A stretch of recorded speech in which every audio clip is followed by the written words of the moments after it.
Basic to advance Linux course में आपका welcome है।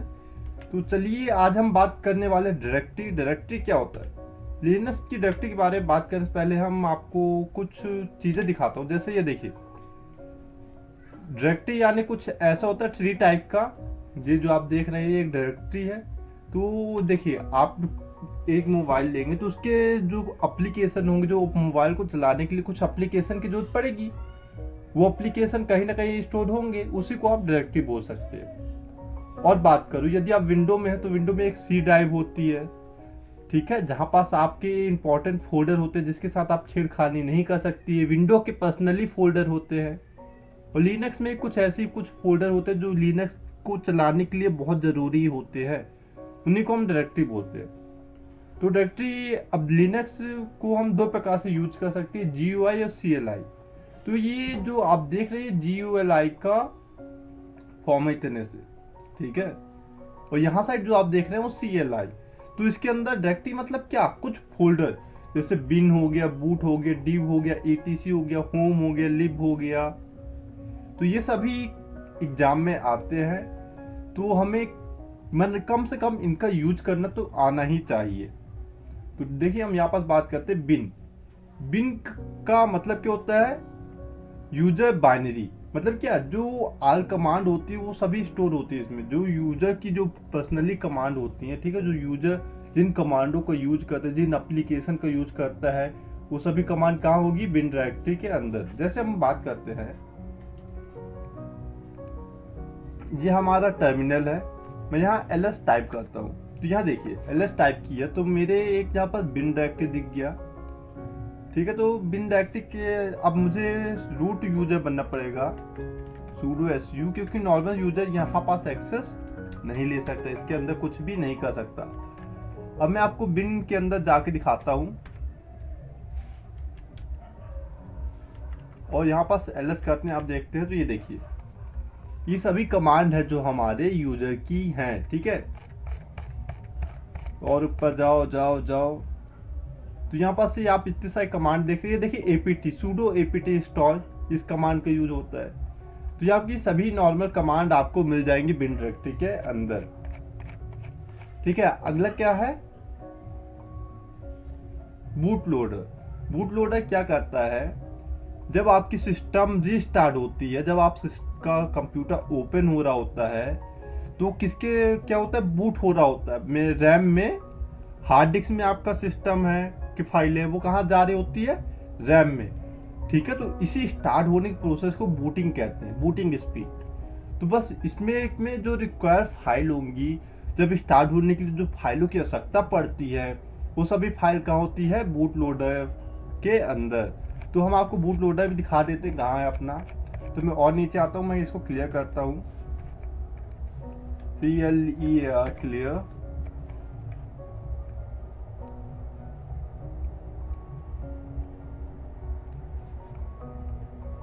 आजा सही हो जा, अब सही है, अब आपको दिख रहा है CLEAR क्लियर। क्लियर हो गया। हम फिर ls करते हैं। सॉरी, मुझे अब बिन के अंदर इसके बाहर जाने के लिए CD डू डॉट का उपयोग करना होगा। अब ls करते हैं। ये देखिए, अब हमारा यहीं कहीं होगा बिन। बिन के बाद कौन सा? बूट लोडर है ना, बूट। तो बूट का अपने ये देखिए, ये बूट लोडर। तो अब हम बूट के अंदर जाते हैं, तो CD बूट।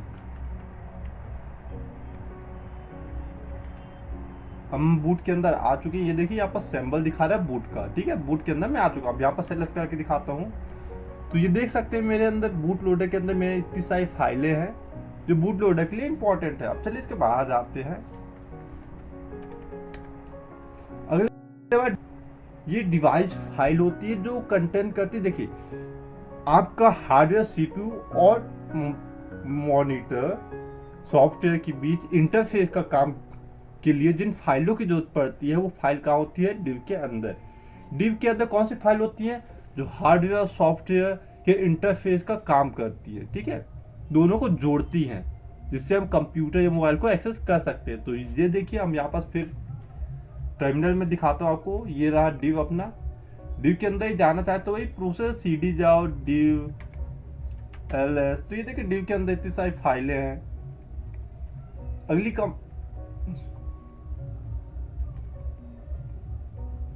ये अब ETC फाइल क्या होती हैं, यहाँ देखिए, यहाँ आपके सभी वो फाइल, वो टूल, वो कमांड होते हैं जिनको आप कॉन्फ़िगरेशन करते हैं, जिनको आप मॉडिफाई करते हैं, ठीक है।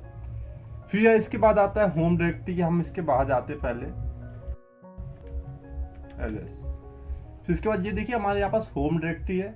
होम डायरेक्टरी क्या करते हैं, इसमें आप होम यूजर, आप नॉर्मल यूजर, तो आपकी जितनी सारी फाइलें वो किसके अंदर होंगी, होम डायरेक्टरी के अंदर। जैसे मैं अभी होम डायरेक्टरी के अंदर मेरा क्या नाम है, pwd, तो ये स्लैश यानी मैं रूट डायरेक्टरी के अंदर हूं। अब हम बात करते हैं लिब। लिब कमांड क्या होता है, ये लाइब्रेरी होती है, मतलब कुछ सिस्टम इसमें प्री इंस्टॉल होते हैं। आप इसको ऐसे समझ सकते हैं कि आप मोबाइल लेते हैं तो आपके मोबाइल में कुछ सॉफ्टवेयर पहले से दिए होते हैं ना, कुछ एप्लीकेशन दिए रहते हैं, वो आपकी लाइब्रेरी का काम करते हैं, जिनका उपयोग करके आप कुछ वर्क करते हैं। तो जैसे पाइथन में होता है पाइथन में कुछ लाइब्रेरी होती है, सी में लाइब्रेरी होती है, ठीक है, उससे पैकेज मैनेजर का काम करता है, ये कुछ नहीं। फिर लिब के कुछ ये हो गए, लिब 32, लिब 64, ये सब के रिमूव फाइल होती है। फिर के बाद आता है मीडिया।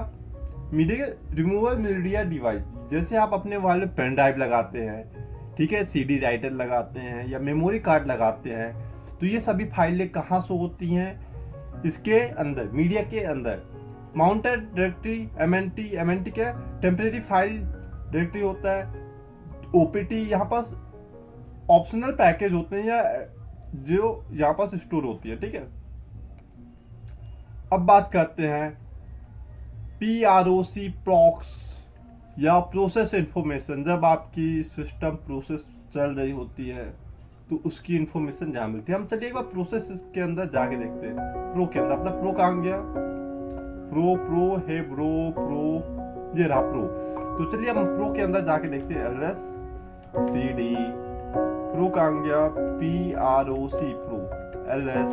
ये देखिए मेरे सिस्टम में इतनी सारी प्रोसेस चल रही हैं। अब नेक्स्ट बात करते हैं रूट। देखिए आपकी लिनक्स में दो प्रकार के यूजर मेन होते हैं, एक नॉर्मल यूजर, एक रूट यूजर। रूट यूजर को सभी परमिशन होती है जो सिस्टम में होनी चाहिए, लेकिन जो नॉर्मल यूजर वो सभी चीजें का एक्सेस नहीं कर सकता। आप यदि रूट यूजर बन के कोई फाइल क्रिएट करते हैं तो नॉर्मल यूजर उसे डिलीट नहीं कर सकता, लेकिन नॉर्मल यूजर की सभी फाइलें रूट यूजर एक्सेस कर सकते हैं, लेकिन रूट यूजर की सभी फाइलें नॉर्मल यूजर एक्सेस नहीं कर सकता। सिस्टम की सभी फाइलों को एक्सेस रूट यूजर कर सकता है, लेकिन नॉर्मल यूजर वो सभी फाइलों को एक्सेस नहीं कर सकता, ठीक है।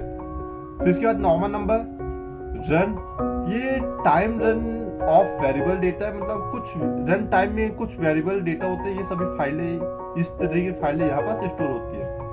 सब बिन, ये सिस्टम बाइनरी होता है। यहाँ पास मेजर चेंजेस जैसे हो रहे होते हैं अपने सिस्टम में मेंटेन करने के लिए, अपडेट करने के लिए जो फाइलों की जरूरत पड़ती है, ये सब काम का होता है सब बिन के अंदर। SNAP ये सर्विस डेटा है, आपके सिस्टम में स्पेसिफिक सर्विस एप्लीकेशन प्रोवाइड करवाता है सब बिन सर्व, ठीक है।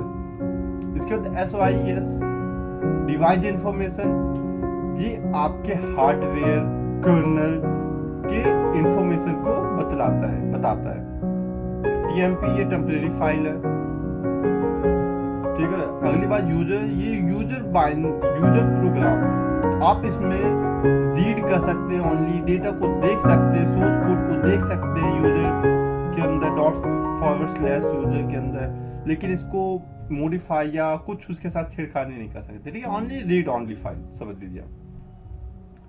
वॉर वेरिएबल फाइल, इसमें अंदर वेरिएबल फाइल होता है, जैसे जीमेल, बैकअप, ये सारी फाइलें यहाँ पास होती हैं।